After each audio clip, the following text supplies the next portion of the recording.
Where else would you rather be? I'm Paul Clifford, CEO of the Penn State Alumni Association. Welcome to the people of Penn State. Each week on the podcast, you can expect to hear the voices of Penn Staters talking about what they're passionate about, and you can expect to feel the pride and the power of the Penn State network. Well, speaking of pride in Penn State, our next guest on the podcast is Erin Strout. Erin is a journalist who writes about health, fitness, Olympic sports, with a focus on the issues that women face as they strive to feel their best. Her work has appeared in the Washington Post, ESPN-W, Self, Women's Health, Outside, Runner's World, and much, much more. Her upcoming book, The Price She Pays, The Hidden Mental Health Crisis in Women's Sports, From the Schoolyard to the Stadium, which is co-authored by Tiffany Brown and Katie Steele, will be published by Little Brown Spark in July of 2024. Since 2013, Erin has covered top levels of track and field and distance running, including Rio and the Tokyo Olympics. She is also a former staff reporter for the Chronicle of Higher Education, where she covered philanthropy and wrote in-depth pieces concerning the NCAA and campus health. She's also an enthusiastic runner herself, a dog lover, and she lives and plays and is joining us today from Flagstaff, Arizona. Erin, welcome to the people of Penn State. Thanks for having me. I'm excited to dive into kind of everything from your background. I'm going to try not to focus too much on the Chronicle of Higher Education, which is a personal interest to me given my career field, but we might have a question or two about the state of higher education and maybe the state of athletics and higher education. But before we get to those questions, how did you become a Penn State and Nittany Lion? Well, I grew up in Hershey, Pennsylvania, so obviously there's a strong connection there with the medical center. And my parents took me to Penn State football games, and I think I was really sold. My senior year in high school, one of my former cross-country teammates in high school was running for Penn State, and I got to stay with her for a weekend in the dorms, and it was super fun. And there was a cross-country meet, and we went to a volleyball game, and just saw like the whole campus and the whole atmosphere. And if I hadn't already decided to go to Penn State, I think that weekend really solidified it.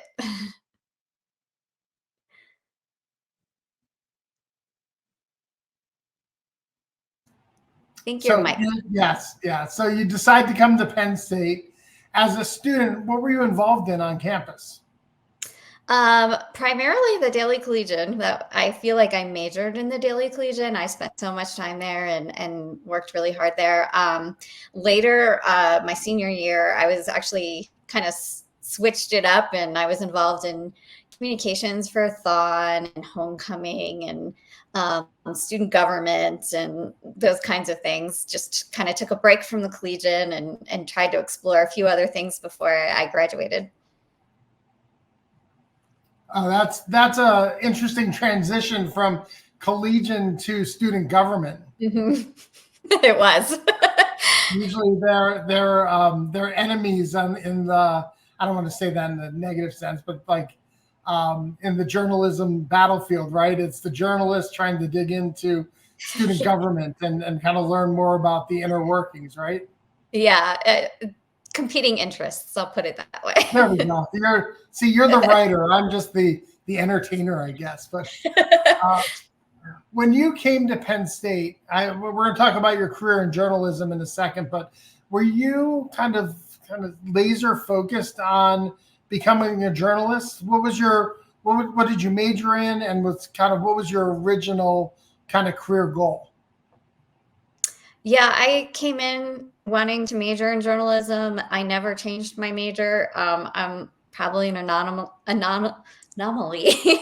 among a lot of students, because I came in knowing what I wanted to do, and I never changed my mind on that. So yeah, journalism the whole way through.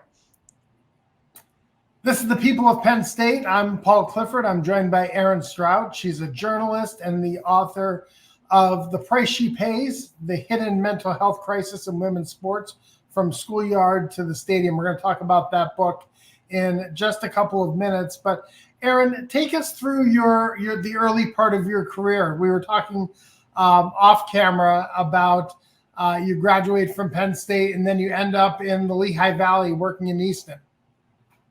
Yeah, that's right. I was just reminiscing about how back in those days, you just sort of like sent your resume out to newspapers if that was what you wanted to pursue, and hope that somebody took a chance on you. And I was really lucky. I went out and did my first job interview ever at the Easton Express Times.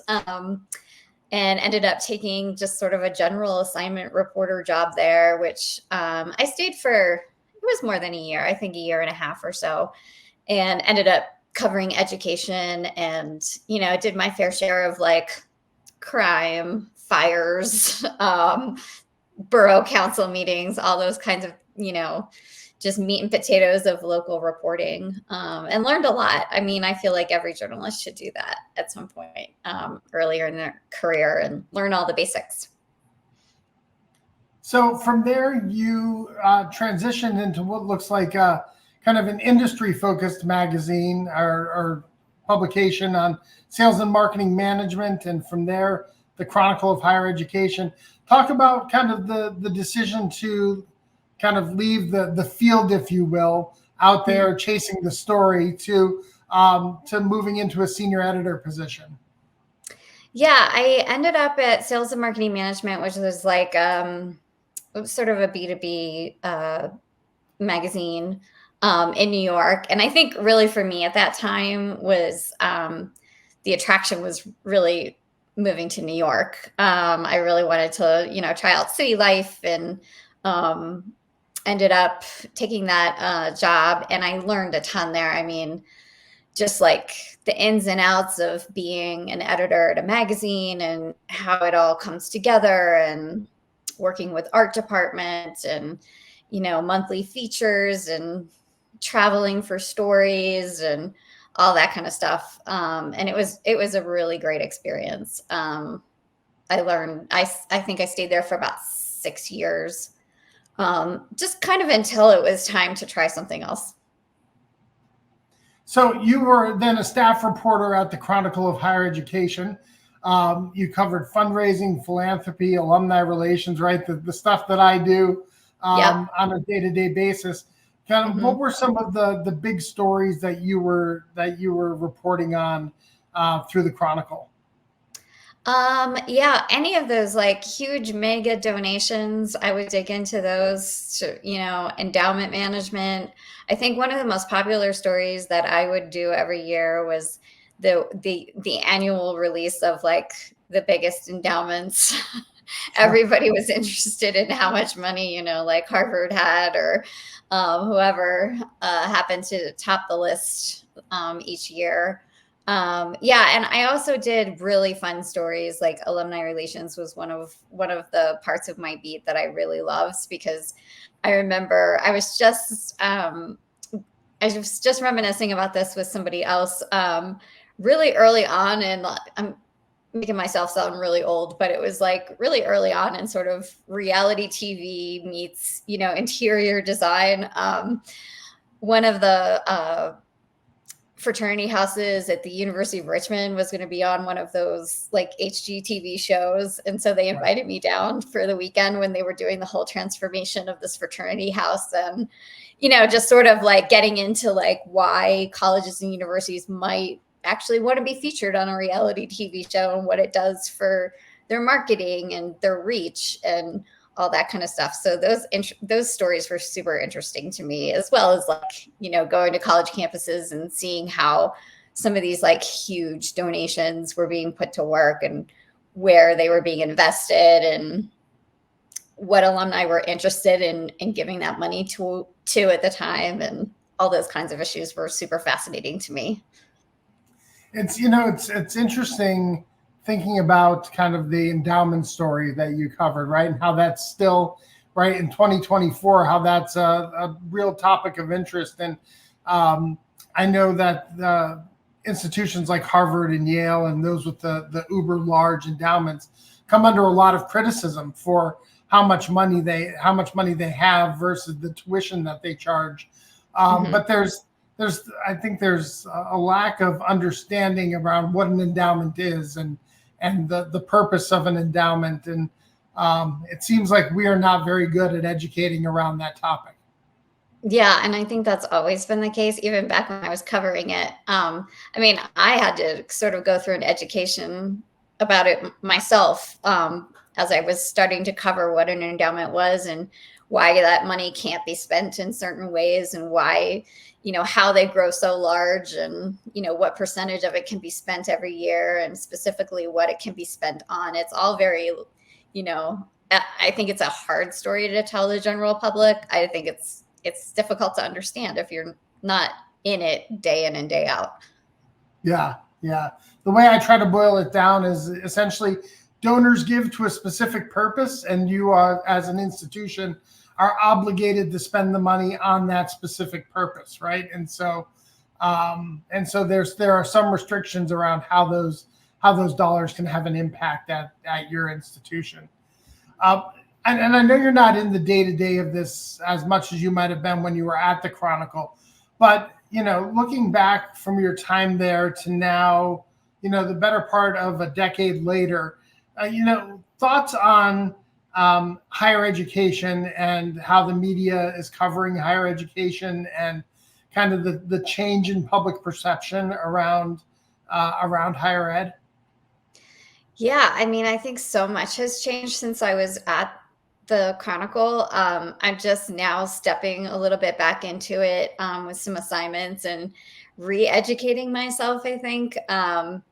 I think one of the things that I'm noticing is, I mean, there are so many things that have changed in sort of the, how the public perceives higher education and its purpose.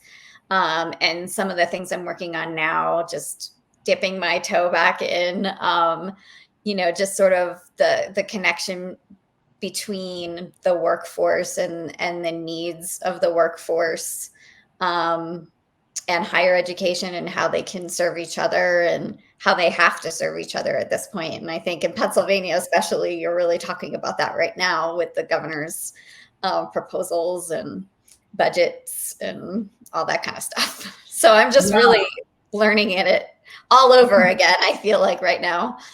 Performance-based funding is going to be part of our vernacular around here and around the Commonwealth, really.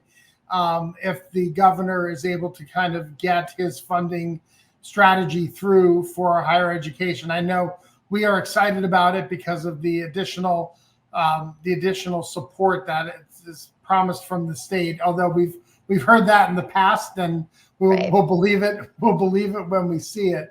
But it's really around, how are you contributing to the economy of the state? What is the economic impact? How are you preparing people for the workforce, right? For the jobs of the 21st century, right? And I think that the institutions that are doing a really good job at preparing nurses and teachers and people in the entrepreneurial business world, I think those institutions are going to be rewarded. I agree with that. Yeah. So you also had the opportunity to cover athletics when you were at the Chronicle, and that has kind of been part of your a big part of your career post Chronicle.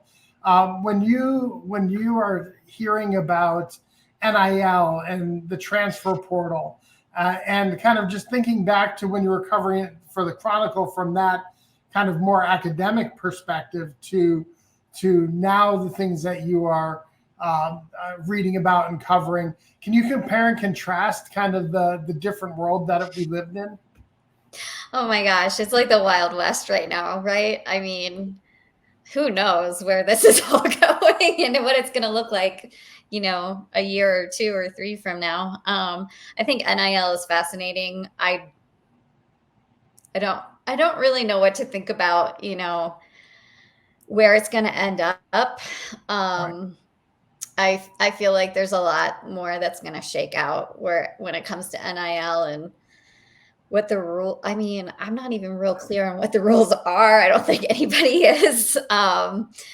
But I do think, in the end, I think the opportunities that a lot of athletes are taking advantage of are great. I think it's really helpful to a lot of athletes to have those finances and learn how to manage them and at such a young age. And I think the intent for the most part is good. I have no idea where it's going to end up, but yeah, I mean, back when I was at the Chronicle, I couldn't even imagine that this would happen. I mean, it was a while ago, and there were so many NCAA policies and rules and regulations, and you just couldn't even imagine where we're at today.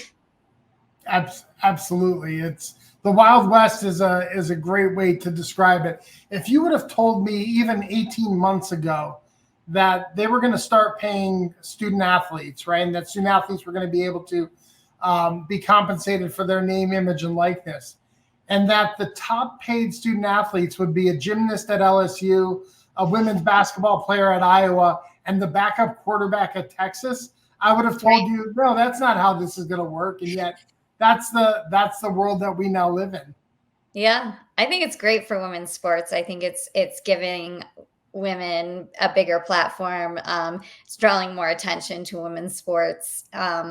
So I think, in a lot of ways, it's been really good for women's sports.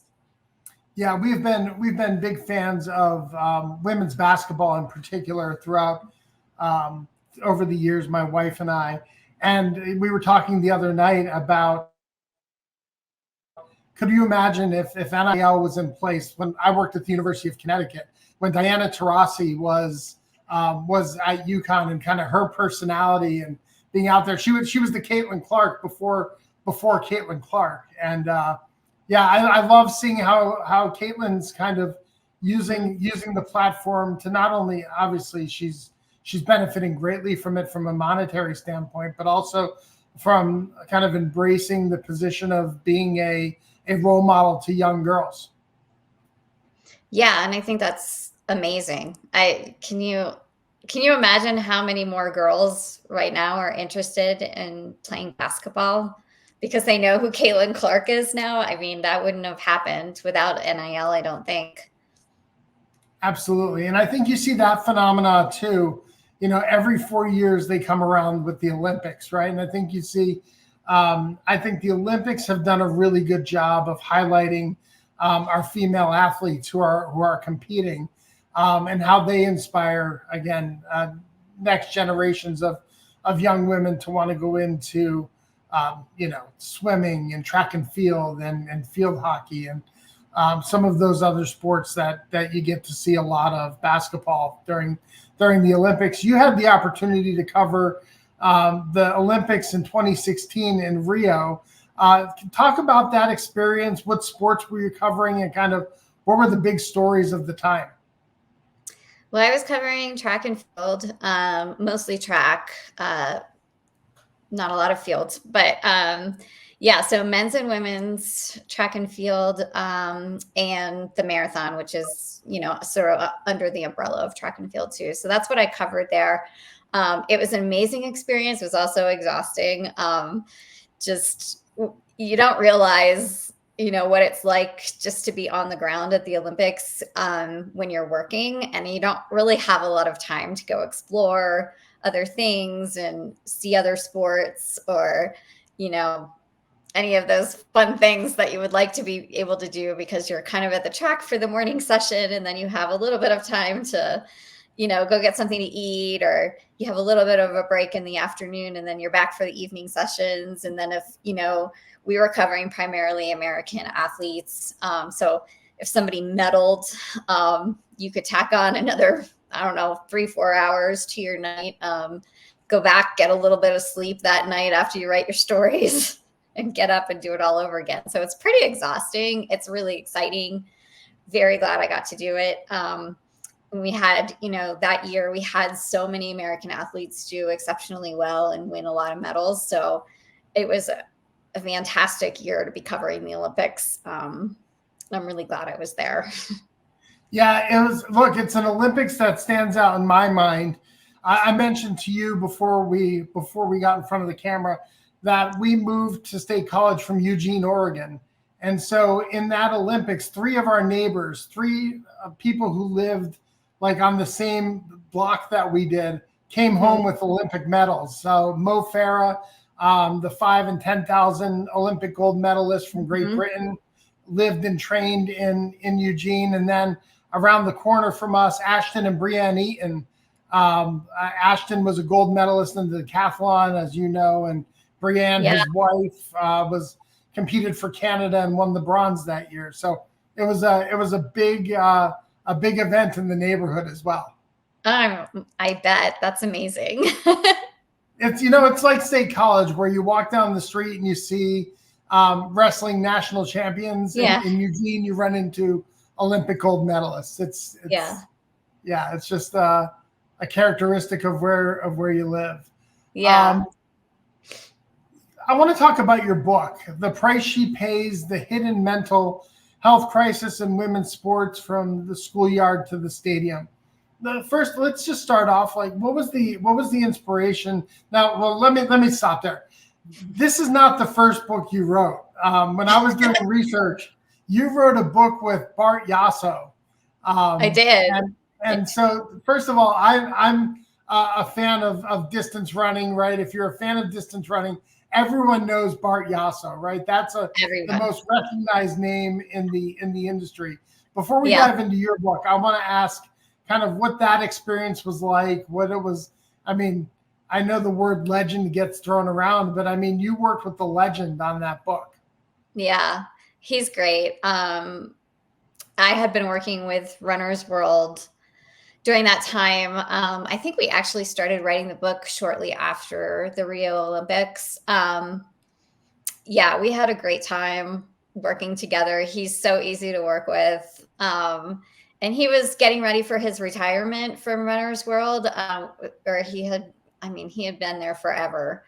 And so it was a big deal. And he wanted to, kind of coincide the publishing of this book with his retirement. And so that's what we did. But yeah, it was a lot of talking on the phone with Bart to write this one. And it was, kind of going through his favorite races every distance and some of his favorite workouts and preparation for those races and sort of why he chose each one of them. So it was really fun because it was kind of like a sort of walk through his entire running life, which was, he's got a million more stories to tell because he's been everywhere. He knows everyone. He's just, they were calling him the mayor of of running. Basically, everybody knows him. Absolutely. What I'm struck by the title of that book, it's Race Everything: How to Conquer Any Race, Any Distance, in Any Environment, and have fun doing it.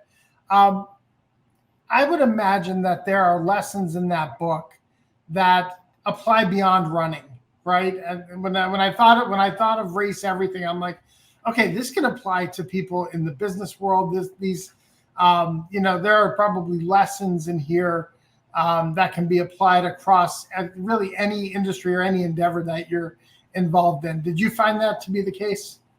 Yeah, I feel like I find that to be the case anytime I'm writing about running. I just think it teaches you a lot of lessons about consistency and how consistency can pay off, and just sort of, how to weather sort of the highs and lows.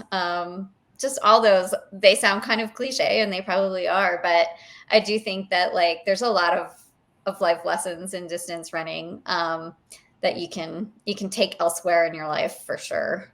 Oh, absolutely. Like that, taking the first step, right? Taking just getting out there and doing it, right? The positive self-talk, right? The whole mental aspect to being on a 5 to 10 to 15 mile run, right? And kind of what your mind does to you at those kind of distances, right? I mean, those are kind of things that I think are applicable across a lot of different professions and endeavors. So I want to talk about your book, though, The Price She Pays: The Hidden Mental Health Crisis in Women's Sports from the Schoolyard to the Stadium. What's the inspiration for this book? Yeah, so I wrote this book with two women who, so Tiffany Brown is a faculty member at the University of Oregon, and Katie Steele is a former D1 runner. She ran for the University of Oregon, and she now lives in Bend and has her own private mental health practice. And it was their idea. I got connected with them because they were looking for a writer, as a lot of people, kind of search out for writers when they're getting ready to write a book. So yeah, they contacted me, and we just sort of had a Zoom to talk about their idea, and we came together and we wrote a proposal, and we had an agent who shopped it around, and we were really lucky to land a deal. But yeah, the whole idea of it was theirs. It was something that, sort of based on Katie's experiences as a D1 athlete. And also, Tiffany works with a lot of athletes, and just sort of a melding of their ideas and their concerns and sort of what they were seeing in college athletics, but also we get into youth sports, we get into pro sports, we kind of cover the whole gamut. And so, yeah, the whole inspiration came from them for sure. So I want to dig into the title a little bit, the hidden mental health crisis in women's sports. Like it could have been mental health struggles for women in sports. It could have been challenges that women face in sports, but crisis has a level of urgency to it. And so talk about what is the crisis that women are facing as they participate in sports? Well, I think what we've learned through researching for the book and through all of so the book really is based on the stories we talked to so many athletes. We had focus groups, we talked to individual athletes, and it's based on their experiences. And what we're seeing is that as more women are participating in sports, I think what we're seeing is that, they're coming up through a system that was not ever built for women. Sports originated with men. And we still use a lot of the coaching practices. A lot of the training philosophies are built around science and research that was conducted with men, not women. And so I think what we're seeing now is that women are existing in a system that's not really meant for them. So that's where you start seeing a lot of eating disorders, depression and anxiety, substance use issues. And we get into all of these kinds of things that women can face, harassment, abuse, all those kinds of issues that come up for women as they sort of get deeper into their sports. We talked about the Olympics a little bit earlier, and there have been some high-profile examples of athletes. I think of Simone Biles at the Olympics, or I think of Naomi Osaka from the tennis world, who have taken time away from their sports to kind of prioritize their own mental health, right? I mean, I think we think about athletes stepping away from a sport because of an injury, right? And I think that there was kind of there were a lot of questions around when Simone Biles stepped away from gymnastics, right, for mental health reasons. And I think in some ways, the criticism of her was completely unfair. But in other ways, it helped us as a society, right, start to understand the real impact of mental health, and maybe to look at it as like you would look at a knee injury or something that's holding you back from performing. Yeah, absolutely. We talk a lot about that in the book. Just sort of how that we're at a point now, thanks to women like Simone, of drawing attention to the fact that, athletes can't perform with an injured knee, but they also can't perform with mental health issues. It's all related to their performance. And so now what we're saying in our book is equal attention and care should be given to mental health as physical health. It should all be baked into the system. Yeah, absolutely. I'm going to read an excerpt from the synopsis here because I want to dive into this a little bit. No matter the sport, the message to girls and women is the same. Be aggressive, but not too aggressive. Win at all costs, but be polite while doing it. Get strong, but not too big. Female athletes have long been conditioned to perform under these standards gracefully and without complaints. So my first part of my question is kind of compare and contrast what it means to be a male athlete and a female athlete, and how there are kind of all of these other criteria placed on you as a female athlete to what it means to be great. Yeah, I think there's, we see a lot of examples of double standards out there. I think,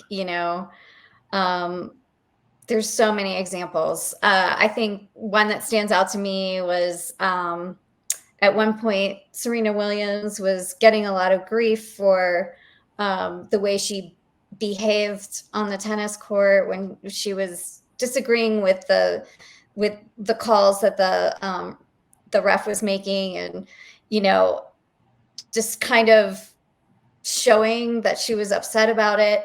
And how many male tennis players have we seen throw rackets and scream and yell? And I mean, it's been since I was a kid that you would see John McEnroe having a complete meltdown on the court, and nobody seemed to think that there was a problem with that.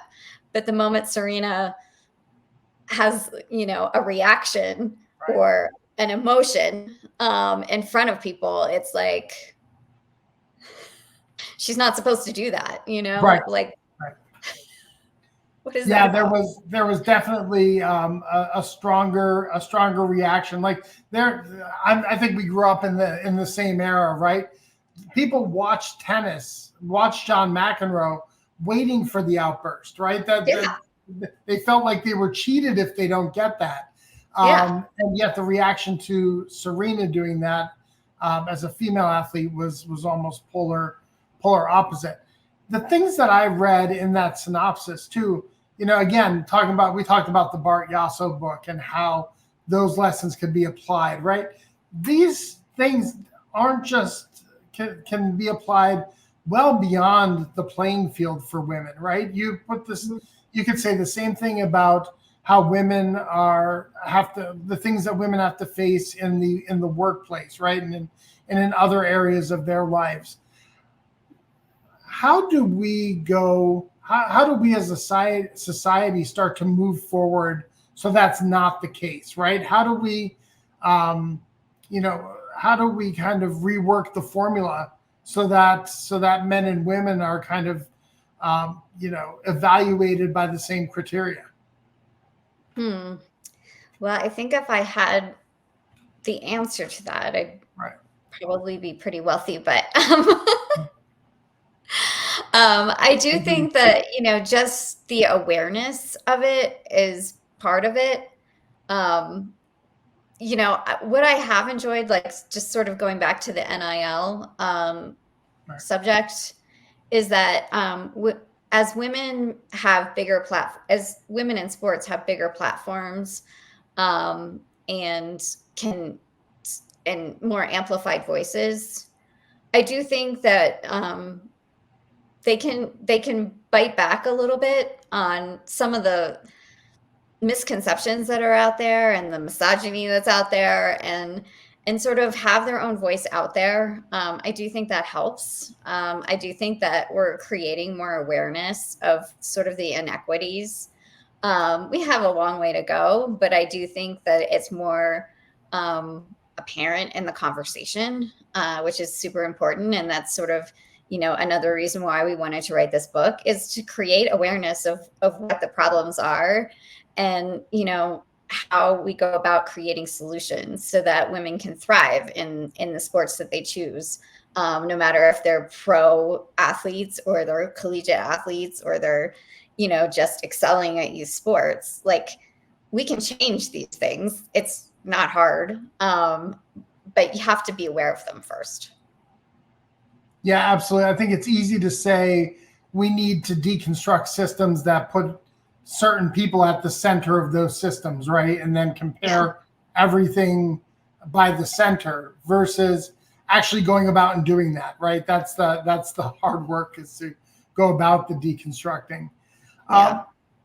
Changing gears a little bit here. You have been asked by your alma mater to be a contributing writer to the Penn Stater magazine on a number of occasions, even being selected to kind of introduce to our community our new president. Talk about what that means to you as a writer, and what kind of introducing President Neely Bendapudi to other Penn Staters meant to you. Yeah, that was really thrilling, just given my background in writing about higher education and just being trusted with that story. I think it's really important, when universities have a new leader, just sort of getting to know that person, especially at a place like Penn State that's so rich in traditions and history, and people just are so connected to the university throughout their lives. So to understand who this new person is that's coming in. And I had a really great time following Dr. Bendapudi around for a couple of days. She was really gracious in letting me come with her to some of the Commonwealth campuses that she was visiting, just to introduce herself. And then just sat down with her for about an hour one day and just got to know her a little better. And I was thrilled to be able to do that story. I'm kind of a higher ed nerd, so it was right up my alley. And, and she's such a historic figure in our, and at Penn State, being the first woman and the first person of color to hold that position. I just really thought that it was an important story to tell. Absolutely. Well, we have enjoyed kind of reading your work. I mean, it was a great way to introduce her to Penn State. Going back to your book, if people want to get a copy of your book, or they're looking to buy that, where can they go? Anywhere that you buy your books, you can pre-order it. Now it's coming out. I know originally it was supposed to be July, but now we're going to get it out. June 18th is the publication date, but you can order it now. Really anywhere that you order your books, you can do that. We wanted to get it out ahead of the Olympics. So. Excellent. This is the People of Penn State. I'm Paul Clifford. I'm joined by Erin Strout. She is a journalist and the author of The Price She Pays, The Mental Health Crisis in Women's Sports from the Schoolyard to the Stadium. So, Erin, at the end of the podcast, we like to have a little bit of fun here with some quick hitter questions. So I'm going to just throw some things at you, and you tell me the first thing that comes to mind. Oh, boy. Okay. Right. Your favorite class at Penn State? Oh, let's see. Can I say two of them? Sure. Okay. Well, the first one is Comp 250 because they called it the weed out course for journalists. Right. And I had a really tough professor, and he made us sweat through that course from day one. And so I was really excited to make it through. And then the other one, of course, you probably get this a lot, but Sam Richards, Soch 119. Yeah, that was a good one too. Absolutely. How about the favorite story that you've covered in your career? Oh gosh.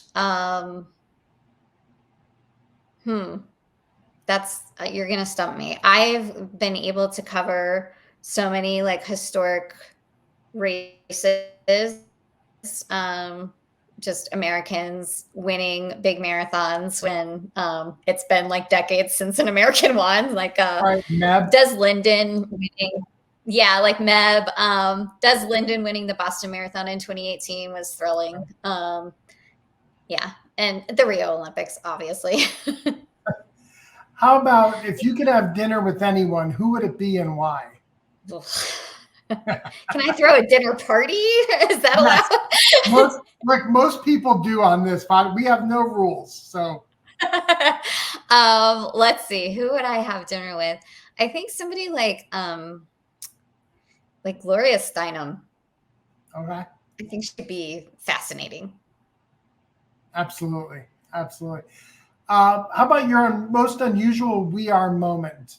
Either an unusual place where you saw a Penn Stater and you yelled it out, or you were caught out, you were recognized as a Penn Stater and somebody caught you off guard with it. Let's see. I know this has happened to me when I'm traveling. I think so. There was one day where we had a break in Rio, and I was out doing a little bit of touristy things, and I think I did have a Penn State either hat or shirt on or something, and I did get a We Are that day. So that was exciting. How about your favorite Penn State sport? I would say, well, I'm a huge football fan, but that's obvious. I love women's soccer, wrestling. One of my best friends in college was Carrie McCoy. Oh, wow. And so I saw more wrestling than I really ever anticipated in my life. Yeah, we have to get Carrie back on the podcast. Carrie was on the podcast before we called it the People of Penn State. So during the pandemic, we called it Coffee Hour, and had a great conversation with him. But Carrie, Penn State wrestling legend, national champion and All-American, and just still making an impact down in the Lehigh Valley, running the Olympic training center there at Lehigh now. Yeah, he's awesome. Yeah. And how about your favorite flavor of creamery ice cream? What is it called? Is it called Alumni Swirl? Alumni Swirl, yes. Yeah, that's my favorite. That's awesome. Well, Erin, we want to thank you for joining us on the People of Penn State. It's alumni like you who allow us to pass your story on to other Penn Staters that contributes to the value of the Penn State degree. And for that, we're truly grateful. Thank you. Thank you for having me. Absolutely. And thank you to our producer, Vincent Longaro, and our guest relations coordinator, Abby Clark. If you like this episode, I hope that you will subscribe to the People of Penn State on your podcast app of choice. And while you're there, go ahead and give us a rating or drop us a review. Help us to spread the word of these great stories to other Penn Staters. If you're a member of the Alumni Association, thank you for your support. If you're not a member, what are you waiting for? Go to our website at alumni.psu.edu, and you too can become a member of the world's largest alumni association. Thank you for listening and for all you do for the university, for the glory, and for the future. We are